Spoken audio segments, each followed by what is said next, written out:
Monofilament. Well, it kind of is. It looks, we can be a little bit closer.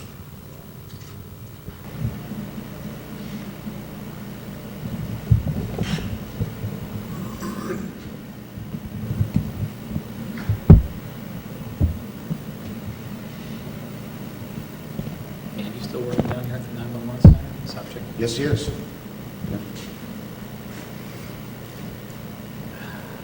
Okay. And in 5, 4, 3. Hello, everyone, and welcome to GTV Channel 23. I'm Chris Graw, and today we're taking a tour of the new Geauga County Safety Center with Chief Dan McClellan. Chief, it's nice to see you. Sheriff. I just demoted you. Look at, we're going to do a blip. All right, we'll try again. Deputy Lyons. Deputy. Just call me Dan, that's what Mom does. So. And in 5, 4, 3. Hello, everyone, and welcome to GTV Channel 23. I'm Chris Graw, and I'm standing here with Chief. Now I'm not going to get that out of my head. That's fine. It's because Bert and I are here. He never does this. All right. He never does this. Stand on the other side. Okay, that's it. We got to switch. There we go. Now we switch. Now we switch. Just look at this. Let's look at that right there. All right, here we go. We'll get it this time. Yes, I'm confident. And in 5, 4, 3.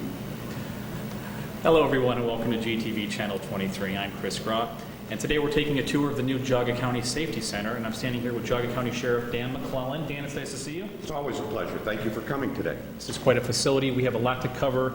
Why don't we start off, before we actually look at the physical layout, why there was a big need for a new safety center here in Geauga County? The need is very evident when you have a chance to go through and look at the old building. It was a building designed in the 50s, constructed late 50s, opened in 1962. Building's 18,000 square feet, currently certified by the state for an occupancy of 38 inmates, and we've just simply outgrown it. Since 1962, the population of Geauga County has roughly doubled, and we're seeing those same kinds of trends in inmate growth and in the size of the operation. A few years ago, there was some problems here in Geauga County getting this off the ground. You came in after Sheriff Simmons passed away and kind of got things back on track with the Geauga County Commissioners. And today we're getting ready to open the facility. Let's talk about the difference between a safety center or jail and a prison. A safety center is a term that's used for an all-encompassing building. That would be a building that includes administrative offices, law enforcement offices, detectives, a dispatch center, as well as a corrections setting or jail. A jail is a term used simply as a standalone. Ohio has prisons. Those are state institutions run by the state. Everyone who goes to prison gets there through a county jail. Hang on. I'm sorry. Right there. Okay. Rolling. Sheriff, what's the difference between a safety center, jail, and the prison? A prison is a state institution, whereas a jail is a local government institution. To get to prison, you come through a jail. If you're a new arrest, someone awaiting trial, you would be kept at a jail, a local detention facility. Once you're sentenced, if you're sentenced for a period of more than 2 years, you would go to a prison. Shorter sentences, and for sentences for lesser crimes, your misdemeanors are done at a county jail. For the public's awareness, the folks that are awaiting trial are staying here at this facility, or will be staying here at this facility. They get transported back up to Chardon and the courts up there by your folks, correct? That is correct. It's 6 miles each way, and we do a lot of transports every day from the safety center to the courts so that inmates can have their appearances in court. So when it became a reality and we're going to get a new safety center here in Geauga County, what steps did you guys take to make sure that the facility was going to be constructed to your liking? One of the first things we did was just a complete review of our operation. What are the functions that we perform? How is a building going to help us do those functions better? Not unlike if you were going to build a house, Chris. You need to come up with some basic information. How large is your family? Are you a young family and growing, perhaps going to have more children? Or are you in your later years and you're going to be downsizing more? What kind of activities do you need to perform? I'm not having any more children, just for the record, but that's... So you look at all those things, and eventually you start to build. What were some of the challenges when the facility was actually going up from the ground? The challenge is, design. How are you going to take those things you need to do in your building and make that into a design? Design is easy if you have an unlimited supply of money. In this particular case, the county commissioners, the board set a reasonable budget at $15 million. It made sense that we should be able to build a project to create a new safety center within that budget. We're speaking with Sheriff Dan McClellan here. We're taking a tour of the new Geauga County Safety Center. Sheriff, your actual budget came in under budget, correct? We are under budget. As you're going to see as you go through today, we're not exactly finished. There's still some things being done, but we are currently under budget, and we're happy with that. There's multiple groups that use the safety center. You have your administrative team, you have the inmates, and you also have the corrections officers, and this facility has to work for all three of those. And you can add communications to that. If you were to call an emergency number, it's probably going to be answered within this building. So it all has to work together. It has to be able to flow. When we decided we were going to build a building, we quickly established that there were two priorities. The first priority is that the building be a safe/secure building. Those two concepts go very much hand in hand, particularly when you're talking a jail. It's important that it be safe for the employees that work here, safe for the inmates that are housed here, and certainly safe for the community that we're in. The second was that this be an efficient building. Currently, our jail, we're authorized to house 38 inmates. To do that, the state says we need a total staff, not per shift, but a total staff of 27 corrections officers and sergeants. We're going to be able to expand in this facility. We filed a staffing plan that will take us to 140 inmates, and we're only going to go to 31 corrections officers and sergeants. So just a gain of 4 will allow us to house 100 more inmates than we're currently authorized to house.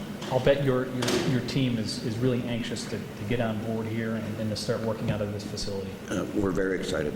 It's going to give us a lot of opportunity here. One of the things that we are going to do is house inmates for communities that surround Geauga County. We're going to use that as a revenue generator for Geauga County.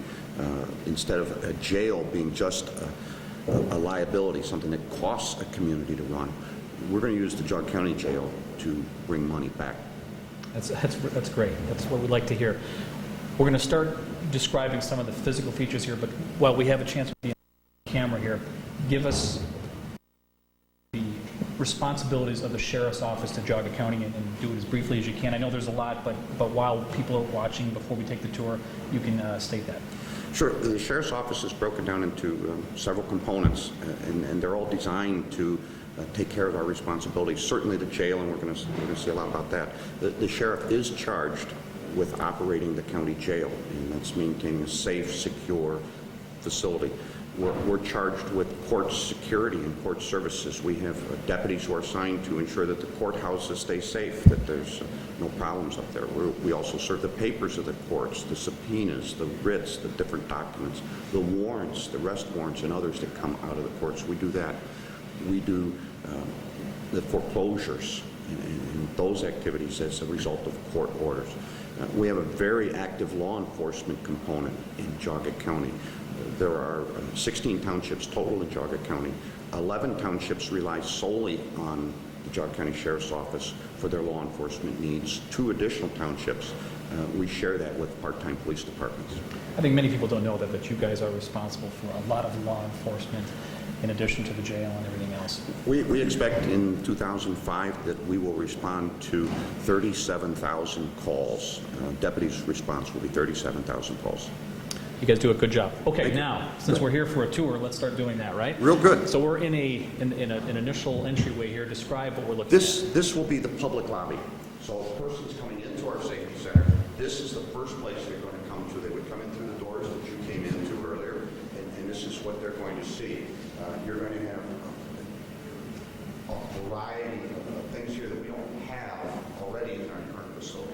If you look in one direction, you'll see public lockers. We have volunteers that come into the building. They help with our jail ministries. They help with GED program. They help with classroom activities and things for the inmates as we prepare them for reentry back into our communities. Folks will now have a place where they can intervene. You can store your purse and various other things that aren't allowed in the jail. Men with their wallets, jackknives, different things, keys, things that we carry that shouldn't go into the jail part. We have that facility. One of the things that we're really excited about is the way we're going to do visitation. If you walk over this way, I'll show you. We're taking a tour of the new Geauga County Safety Center with Sheriff Dan McClellan. It's snowing outside, nice and warm in here. This is cool. We're cutting edge here. We're going to do visitation. Visitation is going to be done by a closed circuit television system. What we just entered here is the public portion where citizens would come in wanting to visit with an inmate. They would come in here and have a seat in front of a television screen with a camera. When operational, the image that they would see on the television would be, of course, the person they're coming in to visit. They would pick up the handset and be able to get a conversation. We talked, one of the considerations when we designed the building is that it be an efficient building to operate. This building is approximately 800 feet long. By scattering visitation booths within the confines of the jail, we cut down the distance that we have to move inmates to come to visitation. If we had 150 inmates here, that's 150 trips to bring people, to bring inmates to visit. It's 150 trips to take them back. We do visitation twice a week, but it becomes 600 trips. When we go into the jail part, you'll see that we've significantly shortened the distance, and in many cases, the inmates will be able to just walk over to the visitation area without having to be escorted through the jail at all. This is, you say cutting edge, is this what we'd see like downtown Cleveland? I don't know if downtown Cleveland has it in their facility or not. I don't believe that they do. This is an example where we chose to use technology as opposed to people. When you operate a jail, one of the things that you have to remember is that for us, the position, the job, is a 24-hour day, 7-day-a-week position. It takes 5.7 people to put an employee on, one employee, 24 hours a day, 7 days a week, 365 days a year. 5.7 people equates to, in 25 years, to approximately $10 million in salary and benefits alone. As you can see, that becomes quite costly. Absolutely. Okay, so we see the visitation area. Take a quick moment here and describe the other major areas of the safety center. What we're going to do is, one of the other areas that we're going to tour and we'll tour next will be what we're going to do our administrative side. That's the area that's going to house the offices for staff, which would be division commanders, the lieutenants. It's also going to house the dispatch area. It will house our detective and law enforcement areas, as well as our records and civil functions. Okay, so we'll take a quick break. Dan, you can walk over there. You're watching GTV's coverage of the Geauga County Safety Center tour. And right now we're heading over to the administrative center, and we'll be right back.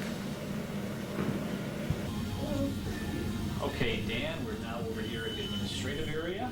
And this is a pretty diverse area, so give us a description here. The first area we walk into is what we're referring to as our records area.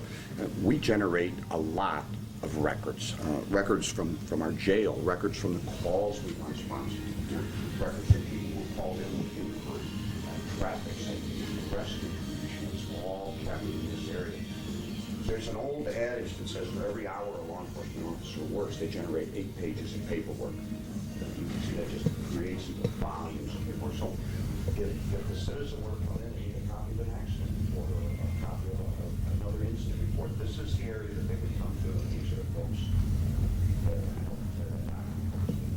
I imagine you are actually getting data files. Are not here, is that something that's not doing?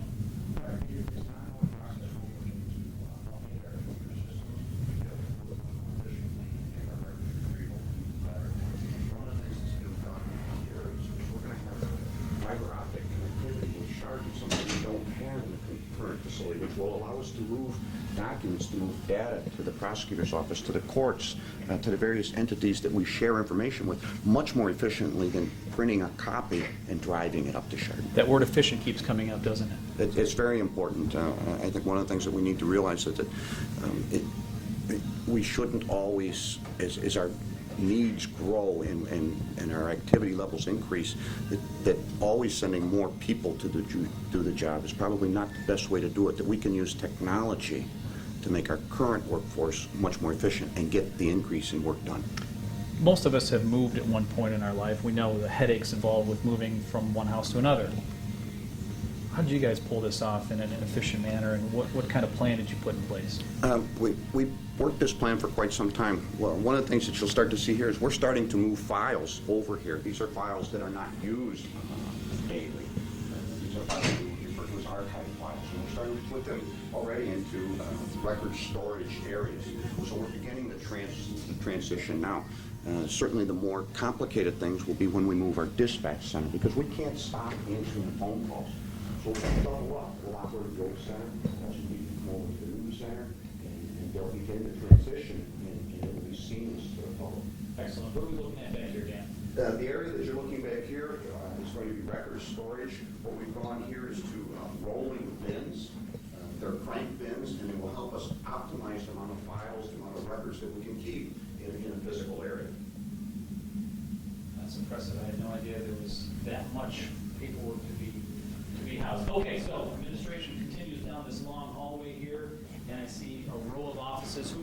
Who's working in this area here? The idea with this area is that those people who need offices to be able to do their work have a place that they can come to.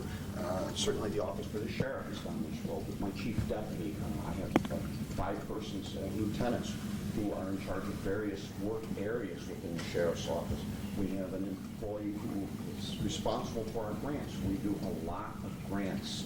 Last year, we were recipients of approximately $1 million in grant money. We need some place to go to keep up with that, to file the necessary paperwork. As you move further down this hall, Let's take a quick tour inside one of these offices. Now, whose office is this? This is the sheriff's office.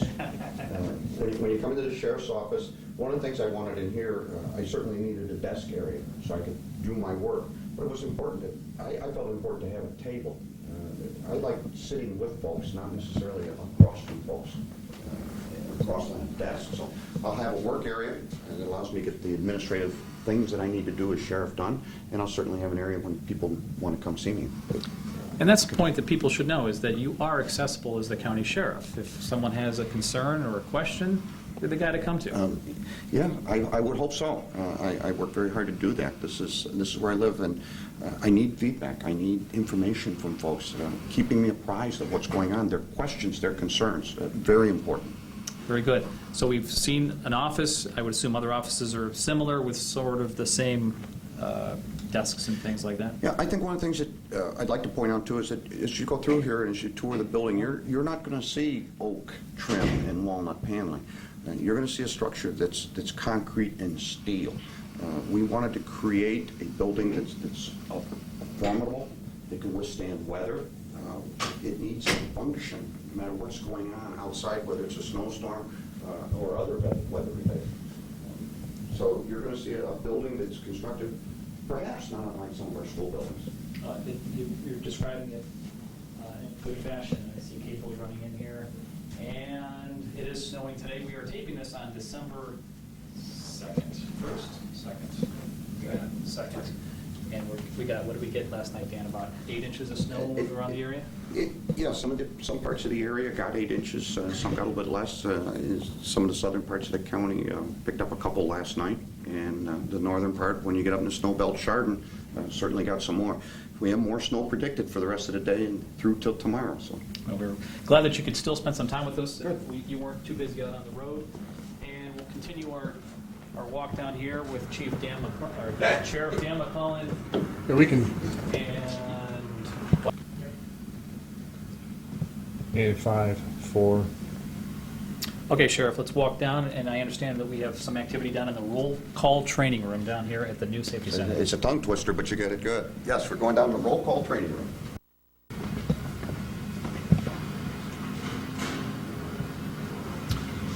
Sheriff, training is obviously an ongoing issue with your staff, and we see some going on right behind us here. Yes, even though we're not officially in the building and not operating here, this is a room that we just don't have in our old building. It was never built in and never designed to have this. This is a room we call roll call training. Deputies reporting for duty would receive a briefing here, a roll call briefing. They're going to learn everything that occurred in their zones, in their areas since the last time they worked. What you see going on here today is training, and we're having medical training in preparation for opening the new jail. And these are corrections officers, personnel here who are learning. Again, a facility, a room that we don't have. No nurses do a shift change, sort of a, if you're coming on to relieve me, I'm going to give you an update of what I've been doing. Is that what we're talking about here? Right, what we're talking about is deputies are like other employees. I mean, you go home at some point, but our activity doesn't cease. It continues to go. We're operating 24 hours a day, around the clock.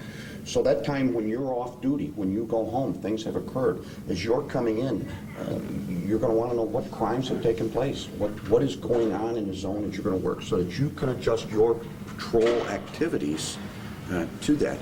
You also have a chance to learn from other deputies what calls, what incidents you're investigating could be related to something someone else is also investigating as well. All comes back to communication. Absolutely. The difference between a safety person and a safety force is the ability to communicate.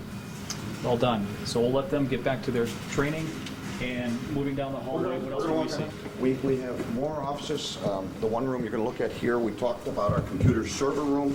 You can see they're starting to install computer equipment here. This equipment will be connected to similar pieces uptown in Chardon. We're going to use the fiber optic link between this building and uptown Chardon, so we can have off-premises backup going on behind the scenes. The same thing the county auditor, Tracy Jemison, wants to install a server in this room as well, so that they can back up his important information down here as well.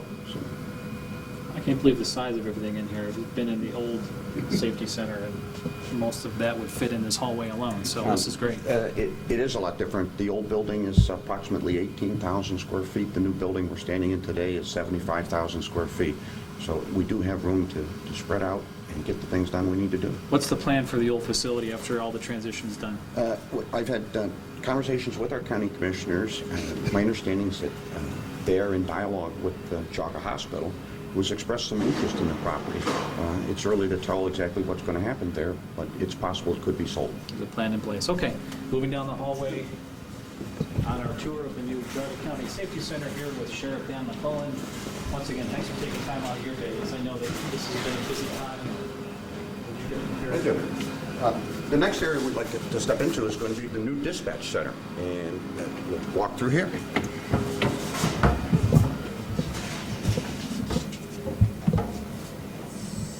There's much equipment yet to be installed in here, but as you can see, we're starting to configure consoles and work positions for dispatch. If you were to call 911 from any of those 13 townships that we patrol and are responsible for, as well as Chester, Russell, Burton Village, those calls are going to terminate here, and we're going to answer the phone here. Currently, our dispatch center is housed about 100 yards east of here, the Department of Emergency Services building. That equipment over there become quite dated. Some of it's in excess of 17 years old, so it made sense that we install the new equipment here and continue to operate over there until we're able to make the transition to the new technology. We've had the opportunity to see centers like this in action, and it's fascinating, the amount of activity going on, and the responsibility placed upon the shoulders of your operators is not small. No, and the volume of call activity is rather shocking. Dispatchers will answer the phone. We'll receive between 25,000 and 30,000 incoming phone calls a month in the dispatch center. And those are not phone calls for the sheriff or phone calls for the jail or informational phone calls. Those are phone calls that are going through our dispatch center. The call load is tremendous. Wouldn't hurt to give people another reminder on when to call 911 and when not to call 911? We've had quite a bit of dialogue about that, and 911 is a very useful, a very good number. People can call 911 when they think they have an emergency. They're welcome to call that. They're going to probably talk to the same person, whether they call 911 or the more typical 7-digit phone number. So if you're concerned that you have an emergency or something like that,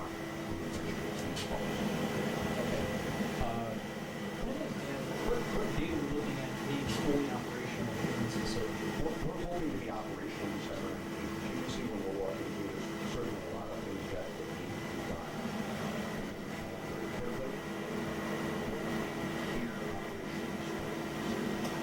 Taking a tour of the new Judge County Safety Center here with Sheriff Dan Thru, was great to practice something new down here at the Safety Center.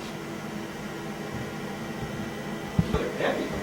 Jeff, you can shoot this right here when you have a chance to. Just shoot whatever you want in there and then.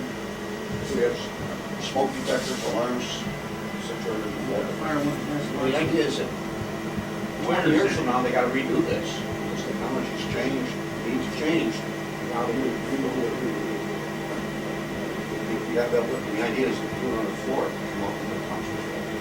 Is there one company that was involved with setting all of this up for you, or is it multiple companies? We can talk about that. This, the configuration here was done by Johnson County. 5, 4. Sheriff, there was a few more features about this room that we wanted to cover, starting with the floor, which has an interesting characteristic. The floor is a raised floor, which means the floor we're walking on right now, the real floor is approximately 18 inches below this. That was done to allow for all the wiring to be underneath rather than have to run overhead and drop down through conduit. There's literally miles of wire in this building, and with the computers and the radio equipment and the telephones and everything that's going to be installed in this room, it was important to have some way to route that wiring. 20 years from now, when technology has changed and they need to reposition the consoles or to add additional consoles, they can do it by the floor without having to cut all kinds of holes in the ceiling and run the wiring.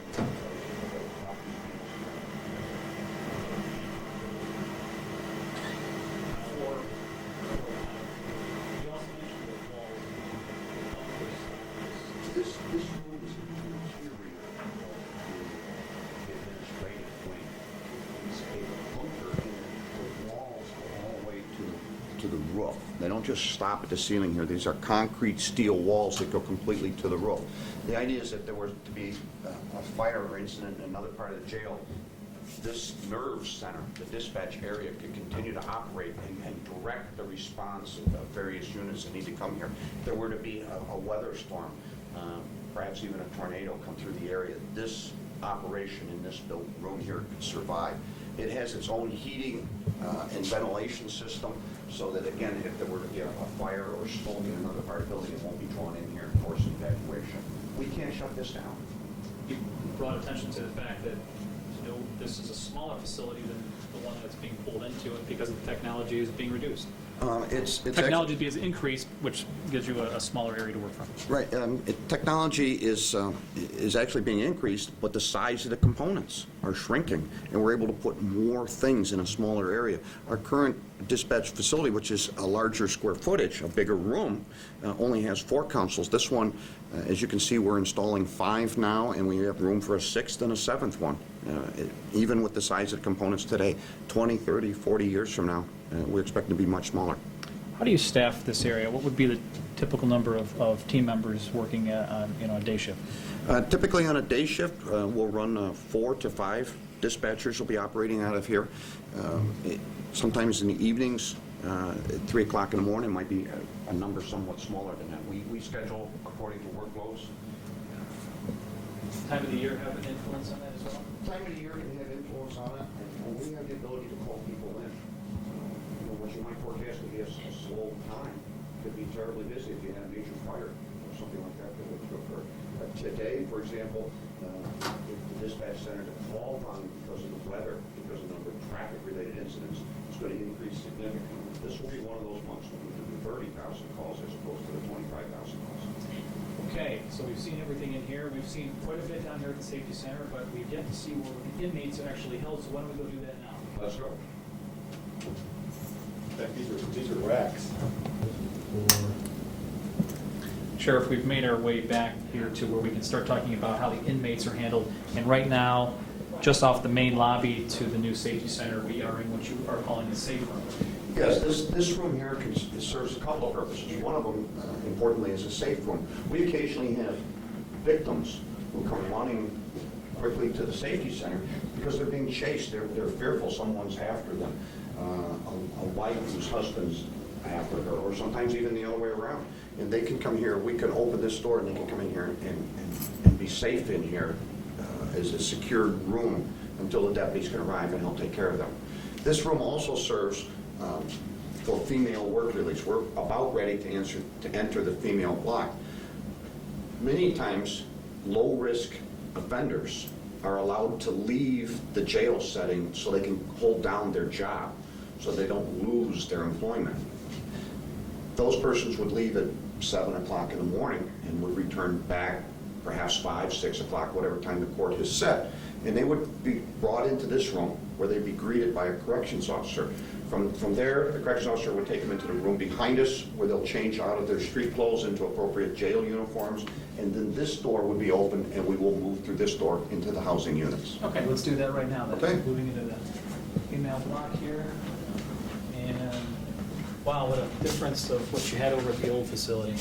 Probably one of the first things you notice is we don't have bars here. We have concrete walls with glass. This is to help cut down the noise and to help keep the jail more manageable. You can imagine we have 182 beds in this building. If it was all open, it would be difficult to even hear if everyone was talking. What you have here is the female dormitory. This is a minimum security area. This is where those females we just spoke about who are on work release would be housed. It didn't make sense to spend all the money to build individual cells for minimum security people. They can be housed easily in a dormitory setting, much more cost efficient. Yes, they're behind a locked door, but this is as much for their protection as it is to keep them from wandering around. These are, again, people who are low risk to the community. They've been out all day.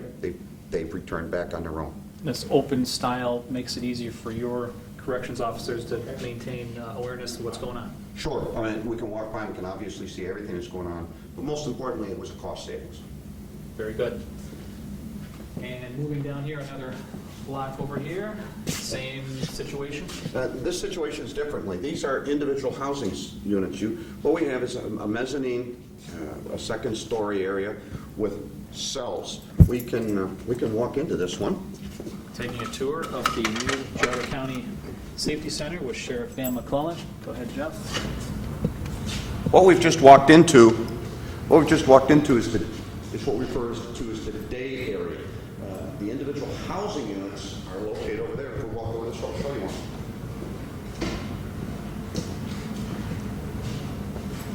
When the jail is open, these doors will be remotely opened and closed. So when we're occupying here, this door would be open at a set time. This is a very typical cell.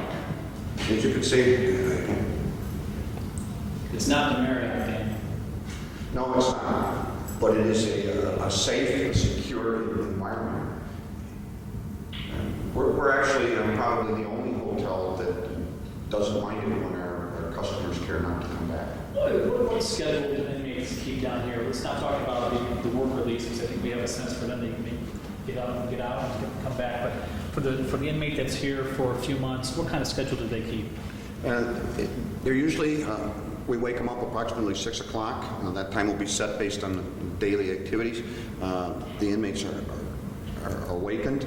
They have to clean up their individual housing unit, and then they come out here for breakfast. The inmates are responsible for their own janitorial things, for mopping down certain mops, cleaning supplies will be brought in, and they have to clean their own areas. During the course of the day, there's various programs. They may attend an AA program, they may attend anger management course, and other substance abuse things. We help them get a GED, so there could be GED classes that they may attend. Again, we're trying to work to provide the inmate with the skills and the knowledge they need to be successful upon reentry into the community.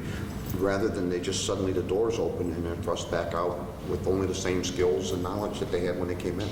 What about evening time? How does that work? Evening time, at approximately 11:15, the jail is locked down, so inmates would leave the day area and go into their individual housing units, at which time these doors are all closed. At that point, corrections officer will begin making rounds using the doors that you see on the sign. Again, it was decided that a door like what you see there allows them to come between the housing units much more efficiently than walking back out through the cell door into the hallway and back in. Again, trying to cut down the number of steps, make our people more efficient. What personal items are inmates allowed to have or not allowed to have? Inmates typically are not allowed much when they come to jail. They will bring their own undergarments, and that has to be a white, a standard undergarment.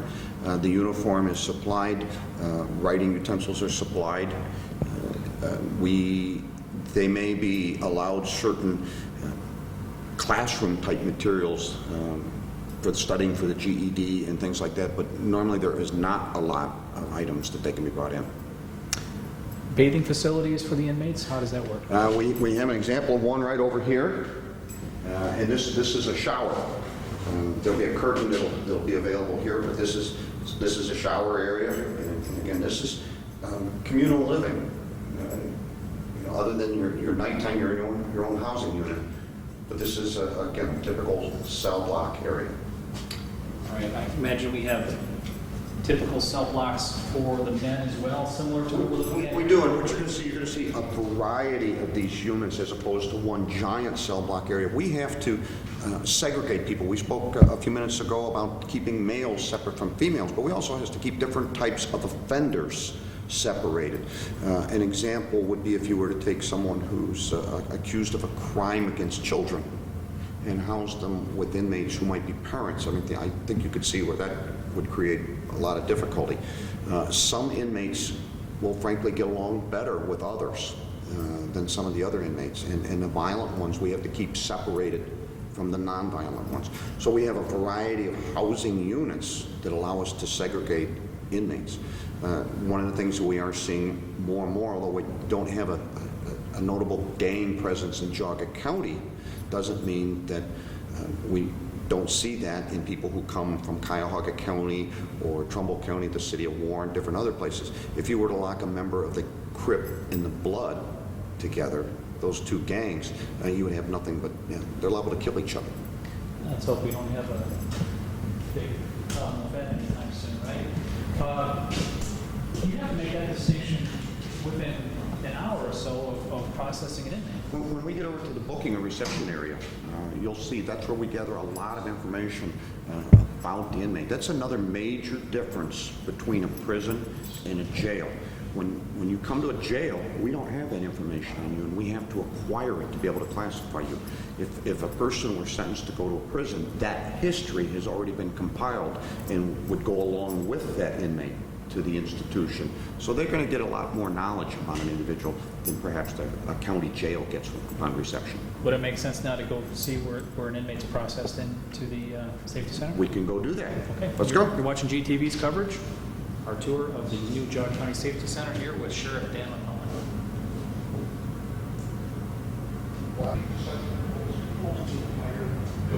However, this sense of vulnerability turn over.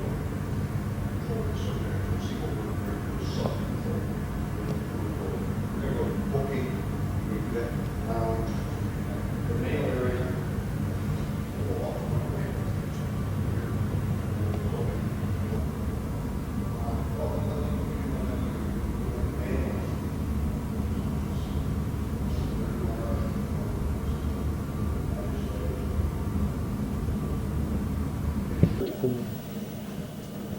Door violated On the alarm. way to Inmate, we decided now to stop here at Central Control. And what are we looking at here, Dan? Interlock What we're group has looking been at here is violated. technology that we don't have in our Door violated alarm. This area, what you're seeing here, is how the jail will be operated. You're looking at television screens. There's approximately Interlock group has been 110 violated. cameras, security cameras Door within violated and alarm. outside the building. They can monitor everything that goes on. One of the things that we're hearing is an alarm condition going Internal off. group has been violated. This is a building that is designed to be locked, Door not violated unlocked. alarm. Let me put the mic up here so we can, I'm not sure what it is. Somewhere back here, it sounds like. Interlock group has been violated. Door violated I alarm. think we caused that, so are we going to be booked? It might be. A corrections officer would work in this area. One of the things that you're going to notice is you can see everything, you can see all the female cell block areas from in here. But this area controls all of the jail and opens and closes all the doors. When I talked about that normally that cell door would be open remotely, this is the area that does it. As we move through the jail, we would ask central control to open and close doors behind us. Interlock group has been And they would do that violated. here on a touchscreen Door computer. violated alarm. The advantage to using technology like this is the computer will not allow you to open doors that would permit a straight shot to the outside. It's going to allow you to open one door, and then the next door can't open until the first door is closed. And again, it's to increase the security of the jail and make it more difficult to escape. Interlock group has been It's a violated. huge improvement over the old facility. It's a lot different than just a ring of brass keys that you use to open and close doors with. And in fact, when operational, although we're using a key today to step into certain areas, keys will not be permitted inside the building. Keys are only for an emergency. In the event if we had a systems failure, we would still be able to get in and out of the different areas of the building. But typically, keys won't be used. A big room. This is a big room. This is another bunker area. This area, the concrete and steel go all the way to the roof. It has its own heating, ventilation system, and its own restroom in here. If there were a major problem, although unlikely, but if there were an uprising or something like that occur in a jail, this will continue to operate and control what's going on. Okay, now from central control, we'll make our way down to booking. Okay.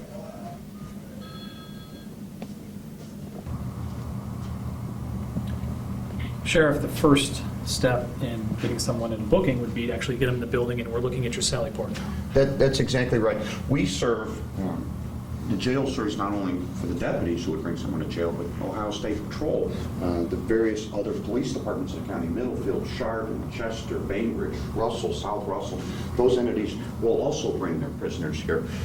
Typically what they do will either pull up, and outside the building is a call box that they can press a button on and talk to central control, or they could call on their radio. The officer, deputy, trooper would pull his cruiser in. The door would be closed behind them, and they would then offload the prisoner, take them out of their car. The Sally Port is built large. It's to serve a couple of purposes. Number one, certainly we can have more than one car in here unloading prisoners at a time.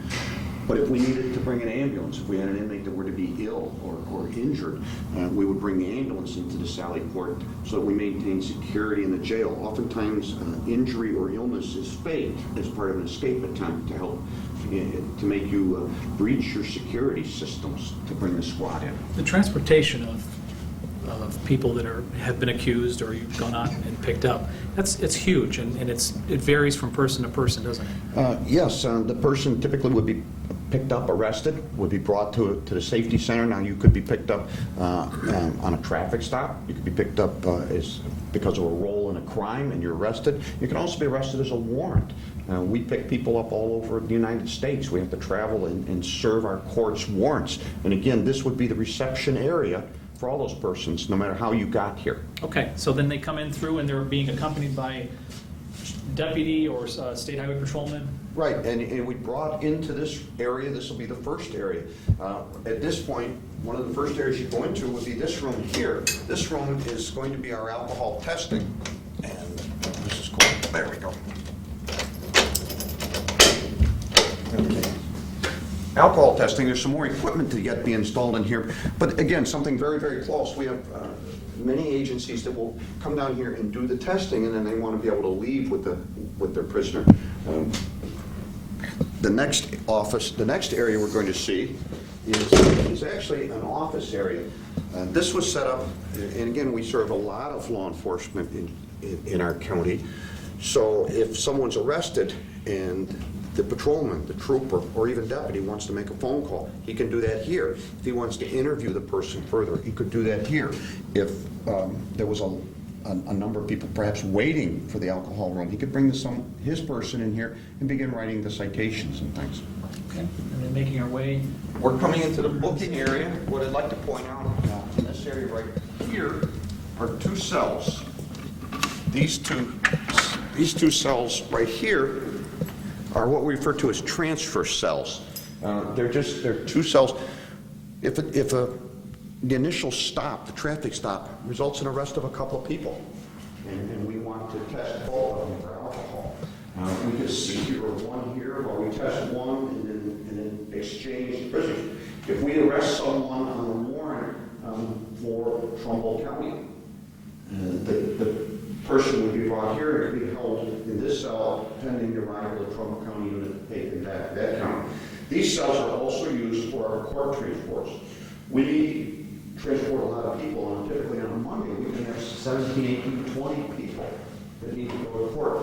We can bring inmates down and build the load here so that when the transport van arrives, the load is ready to go. The number of inmates he needs to take is ready to load up. And in reverse, when the van comes back from court and has 5, 6 prisoners, they can be all offloaded at once and then processed back into the jail one at a time. Again, getting that deputy back out doing their duties more, that efficiency. Sheriff, is there a standard amount of time that it usually takes to process an inmate? Typically, it depends on the cooperation level of the inmate. Some inmates don't cooperate. That doesn't help them. We're going to eventually, they're going to be here until they get the process done. But it takes about 45 minutes to run someone through, sometimes a little bit longer. Doesn't help them to If be antagonistic? No, if you don't want to give us the information, we're patient, we'll wait. Okay. And then we have more holding rooms over What here? we have are two cells here, and this is an example. Well, these are called detox cells. Oftentimes, we arrest people who are very intoxicated. As you can see that in this one, it's a concrete slab, certainly there would be a mattress placed on that. That becomes a bed. So someone who's so intoxicated they fell out of bed, they're only going to fall a matter of a few inches here and not be injured. And frankly, also, it's concrete layers because we can come in with a hose and clean it up if we have to. These two cells have a very unique feature in that they have a special ventilation system that draws the air out of these cells and exhausts it to the outside. So if we bring someone in who feels ill, could be anything from perhaps they have the flu to a more serious disease, we can keep them in these cells and not contaminate other persons. You can imagine if you were picked up on a minor offense, but were to encounter and come down with a serious illness as a result of your stay at the safety center, it's a tremendous liability for us. And certainly we don't want to have you get a disease, tuberculosis or any other type of disease. No, because of that's a good idea. So we have that. The rest of the cells you see through here are different units. Again, we can bring people in and house them here and keep them in these cells pending their initial court appearance or the posting of bond. What you don't see here is there'll be, and I refer to it as airport type seating, but some bench seating, not unlike what's in the lobby. Someone's picked up and it's a minor offense and they're going to bond out and they're simply waiting for a spouse or someone else to bring down the $50, $100 that they need to be able to bond out. And they're not a problem person. They'd be allowed to sit here in one of these benches until the process was complete. It's a thorough process to make sure that you have identified who this person is, what they're being charged with, and now you need to determine where they're going to end up in the safety center. Exactly. What's not over here yet, because we're still using in the old facilities, are fingerprinting machines and different other components that we use as part of the process. We didn't buy duplicates of that. We're going to move the equipment that we're using currently. Taking mug shots down here as well? We'll be doing mug shots. We do our fingerprints and submissions to the state electronically now by computer. What I do want to show you is we step up here into the booking area. You're going to see the control panel for the cells and the doors that are right here. Sheriff, how often does it happen that you get someone in for someone minor offense, and after or during the booking process, you suddenly realize that you have someone that may be wanted in some other state or county? That periodically does happen. One of the things we do is a fingerprint submission to the state to verify identity. And we have had people come in using an alias. And it may be a minor offense, and we've since learned that another state wants them on a very serious crime. And we've made a positive identification through fingerprint analysis. I'm sure they're glad to hear from you that you actually have acquired them into your facility. Yes, but we're doing our job when we do that. You may be able to run, but you can't hide. We're going to catch up with you. What you've stepped in here is where the booking officers will work. And one of the things we did here is it is a raised platform. And you came up here, and it's to help elevate, so even some of our female corrections officers think we'll be able to see and have a good eye-to-eye contact with people as they're dealing with. You're looking at the control panel here that can control the cells and the doors in this particular area.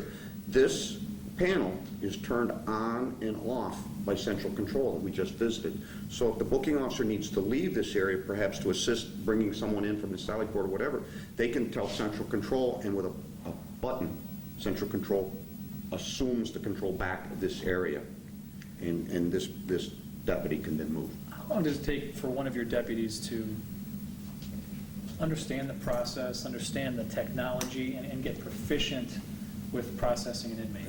We're going through a 2-week training program and cycling our people through. There's a number of things that we're changing. Certainly the way we're going to move through our building. Again, the old building was with a large brass key. Technology that is hundreds of years old. Here we're using electronics. It's a 2-week training program as you learn the different post assignment and how the jail is going to function, how to utilize the system. One of the things that we didn't talk about yet is a device that our corrections officers will wear in their belt, and it's called a man-down device. And when you look at the ceiling, right above me, you'll see a little 4x4 stainless steel plate. Those are scattered throughout the buildings. If a deputy corrections officer is in trouble, they hit the button on their device, and that will send a signal, and because of these scattered devices, we know where they're at within the building. If we were to be standing here and press the button, that device knows we're here, and the camera located in this room is going to come to this location and see us and see what our problem is. If we're knocked down, if a deputy is knocked down and goes prone, the device will trip automatically. So we're using technology to try and keep our people safer too. I would imagine there's a fairly quick response to something like that. Certainly. It's going to be a very short response, a very swift response. We have had incidents in our jail where corrections officers have been assaulted.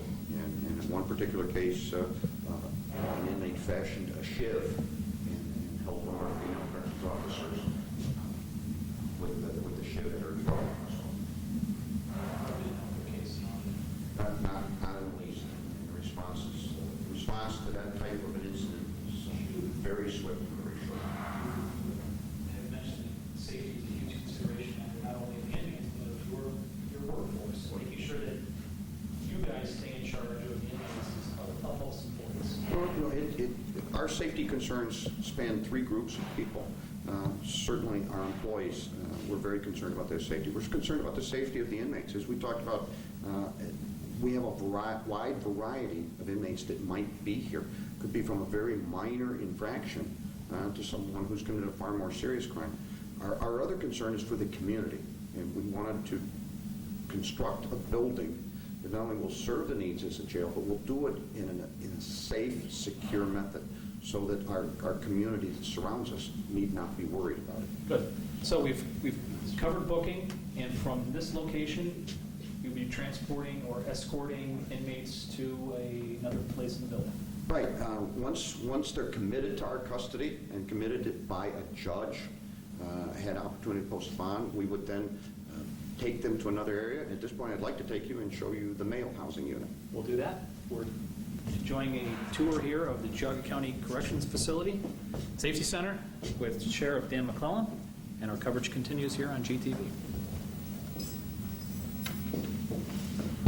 Is everybody using the orange stripes? The stripes have different colors. Black and white stripes is maximum security. The green and white striping is medium, and orange is minimum. So the orange that we see on the streets. Orange that you're seeing on the street is a minimum. And everybody wears that when they're in here.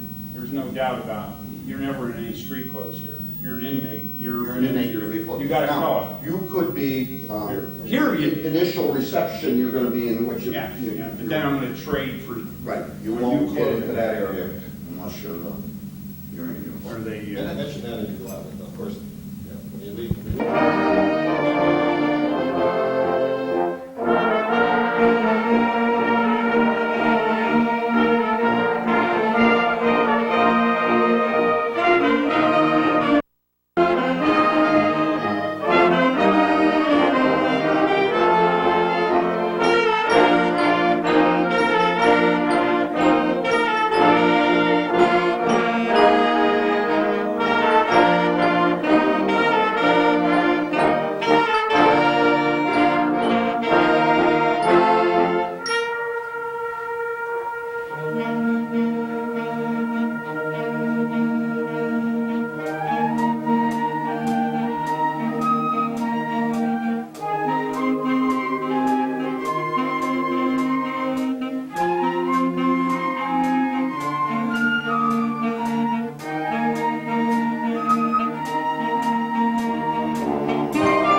Thank you all for joining us this afternoon. We've enjoyed having you. If you're still around at 7 o'clock tonight, we'll be doing another concert of entirely different music, so you won't be hearing the same things over and over again. And we'd like to close this afternoon's concert with our country's national march, John Philip Sousa's Stars and Stripes Forever. It was just like last night. That was the best we played it in 10 years, probably, last night.